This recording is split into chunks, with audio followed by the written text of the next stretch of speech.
저는 지금 서울 광화문 거리에 나와 있습니다. 제 뒤로 보이는 건물이 기독교대한감리회 본부가 들어서 있는 감리회관인데요. 감리교는 장로교 통합과 합동에 이어 국내 개신교단 가운데서는 세 번째로 큰 교단입니다. 하지만 최근 10여 년 동안 감독회장직 등을 둘러싸고 각종 소송이 이어지면서 리더십 공백기를 맞았습니다. 감리교가 이런 공백기를 깨고 최근 선거를 통해 신임 감독회장을 선출했습니다. 파워 인터뷰 오늘 이 시간에는 신임 감독회장으로 선출된 강릉중앙감리교회 이철 목사를 만나보겠습니다.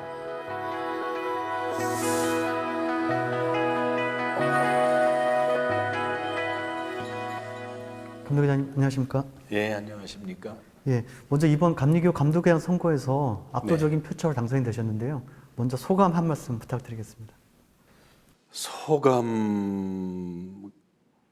기쁨은 잠시고요. 네. 너무 무거워요. 네. 책임감이 무겁고 또 시대 상황이 어려우니까 네. 이거를 어떻게 헤쳐가야 될지에 대한 그 책임감이 굉장히 무겁습니다. 이번에 압도적인 표차로 당선이 되셨는데 감리교 선거에서 이렇게 과반수 이상을 득표한 거는 처음이라고 들었는데 이렇게 많은 표가 나오리라고 예상하셨는지? 예상을 못했죠. 예. 그러나 저는 생각하기를 제가 잘했기 때문에 표를 준 게 아니고 제가 그동안 실수도 많고 또 부족한 점도 많은데 그 경험을 살려서 다시는 이런 어려움이 없도록 해달라는 그런 요구로 저는 받아들이고 있습니다. 감리교 같은 경우는 이전에 보면 선거가 치러지면 곧바로 이제 네. 뭐 선거 무효이니 감독의 직무 정진 이런 소송이 좀 제기됐었는데 그렇죠. 앞으로 이런 교단 수습 어떻게 돼야 된다고 보십니까? 소송이 있지만 이제는 더 이상 이렇게 소송전으로 가게 되면 우리 감리교회 전체가 주저앉을 겁니다.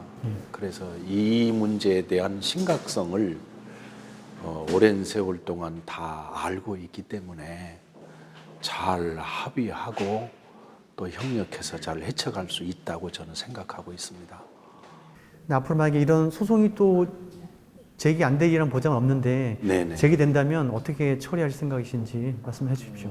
그 소송이 있어도 그 소송은 이제 잘 설득하는 과정을 거쳐야 되고 또 하나는 사실은 법적 문제에도 어려움이 없도록 대처를 해야 되겠죠.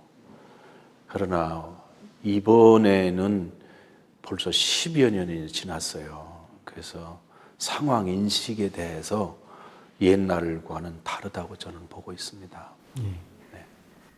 이제 감리교단을 먼저 정상화시키는 게 가장 급한 일일 텐데요. 그렇습니다. 감독회장님 임기 4년 동안 가장 먼저 추진하고 싶은 정책이 있을 것 같습니다. 어떤 게 있을까요? 정책을 묻기 전에 사실 우리 교단만이 아니고 한국교회 문제가 작년과 올해가 완전히 다릅니다. 예. 달라서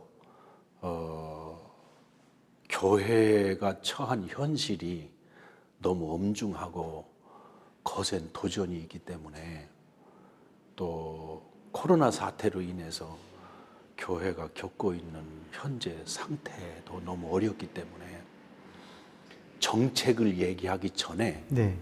우리 상황이 어떤 자리에 있다, 또 우리가 형편이 지금 어떻다 하는 상황 인식을 공통으로 다 가져야만 다음번에 우리가 어디로 가야 될지를 협의할 수 있습니다. 네. 그래서 저는 우선은 우리 교단 내의 상황과 교회의 상황을 이제는 모두 오픈해서 서로 상황 인식에 대한 공통 분모를 만드는 게 네. 앞으로를 헤쳐가는데 우선적이라고 보고 그 다음에는 이제는 전문적인 사람을 앞세워서 좀 더 심도 있고 전문적인 안목으로 정책을 세워야 된다고 보고 있습니다. 예.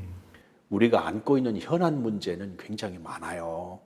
그러나 그 현안 문제에 대해서 깊이 있는 결정을 하질 않고 성급한 결정을 하게 될 때는 변화하는 시대 상황에 맞지 않은 결정을 또 해놓고 또 어려움을 겪을 수 있기 때문에 네.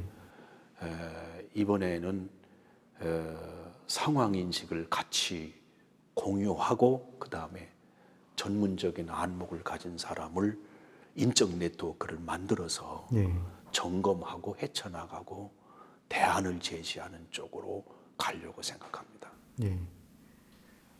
그 취임 이후에 가장 먼저 첫 외부 행사로 어떤 걸 혹시 구상하고 있는지 있으면 말씀을 해주십시오. 29일 날 총회를 마친 후에 신임 감독님들하고 우선 양화진을 찾아가 보려고 하고요. 우리는 언제나 취임식을 하고 양화진 먼저 갔습니다. 예. 그리고 두 번째는 안식관을 찾아가려고 합니다. 거기 이제 여목사님들 은퇴하신 분들 계신데 그분들을 뵙고 이제 그 길이 남의 길이 아니니까 앞으로 오는 세대에게도 어떻게 해야 될지 어떤 길을 갈지를 보여줄 수 있는 길이라고 보고 그 두 군데를 방문하는 것으로 제 업무를 시작하려고 합니다. 네. 아까 말씀해 주셨지만 감리 같은 경우 거의 10여 년 동안을 리더십 공백기를 맞았는데요. 네. 앞으로 그래서 그동안 감리교가 한국교회 안에서 부흥과 발전은 물론이고 대사회적인 목소리도 많이 내지 못했는데 앞으로 한국교회 안에서 감리교가 어떻게 자리매김해야 된다고 보시는지 말씀을 좀 해주십시오. 그 한국교회의 임기 4년의 교단장은 감리교회가 유일합니다. 그렇죠. 예. 그리고 교단장이 갖고 있는 펼 수 있는 역량이라는 건 굉장히 범위가 커요. 네. 그러고 보니까 감리교회가 4년제를 도입한 게 이번이 처음이거든요. 10여 년 전에. 네네. 그 4년제를 정착시키는 과정의 혼란이 지금까지 온 겁니다. 네. 이번에 3번을 겪고 4번째로 들어왔는데 이제는 4년제가 갖고 있는 약점이 뭔지 네. 또 장점이 뭔지를 우리가 이미 알고 있고 숙지했습니다. 예. 그래서 4년제의 장점을 잘 살려서 연합운동을 잘 협력하고 네. 한국교회가 앞으로 이 어려운 점을 헤쳐나가는데 저희들 4년제의 장점을 살려서 잘 이 교량 역할을 잘 하려고 생각하고 있습니다. 이 4년제의 장점을 잘 살리면 교단도 큰 발전을 이룰 수 있을 텐데 그렇죠. 아직은 그 적응 기간이 너무 오래 걸린 것 뿐입니다. 예. 그러니까 어느 제도든지 간에 새로 생겼을 때는 굉장히 그 적응 기간이 필요한 건데 예. 아마 이번에는 많이들 생각이 다르기 때문에 좋은 결과를 얻을 수 있으리라고 생각하고 있습니다. 예. 이제 4년 임기 동안 앞으로 많은 일들을 하실 텐데요. 네네. 감독회장으로서 한국 교회와 그리고 130만 감리교 교인들에게 특별히 당부의 말씀이 있다면 이 자리를 빌어서 좀 해주십시오. 지금은 우리가 아시듯이 이 교회가 거센 도전을 받고 있고 또 코로나 사태로 인해서 예배를 마음 놓고 못 드리면서 교인들의 성향이 또 교회 상황이 달라졌습니다. 달라졌기 때문에 이번에는 뭐 다른 교단 할 것 없이 한국교회가 마음을 묶어야 된다고 생각합니다. 마음을 묶어서 극단적인 대로 가지 말고 서로 합의해서 함께 걷는 길을 이번에 마련해야만 한국교회 돌파구가 열립니다. 그래서 장로교, 감리교회, 성결교, 구세군, 순복음교회 각각 교단들이 있지만 이번에는 다른 교단이 같은 마음을 품고 복음 안에서 한국교회를 살리기 위한 연합운동이 더 진지하게 이루어져야 된다고 보고 있습니다. 그리고 우리 감리교회 성도님들에게는 어려움은 있었지만 언제나 어려움이 올 때는 기회도 오게 돼 있습니다. 이 코로나 사태 때문에 예배가 비대면이 되면서 오는 충격도 있지만 이 비대면이 줄 수 있는 장점도 우리가 찾아내서 네. 긍정적으로 생각하고 교회를 일으킬 수 있는데 또 교회 부흥을 위해서나 교회 성숙을 위해서 마음을 합해야 되니까 첫째는 낙심하지 말고 둘째는 서로 마음을 합해서 앞으로 전진하자. 새 힘을 갖고 다시 일어서자. 이렇게 말씀드리고 싶습니다. 예, 알겠습니다.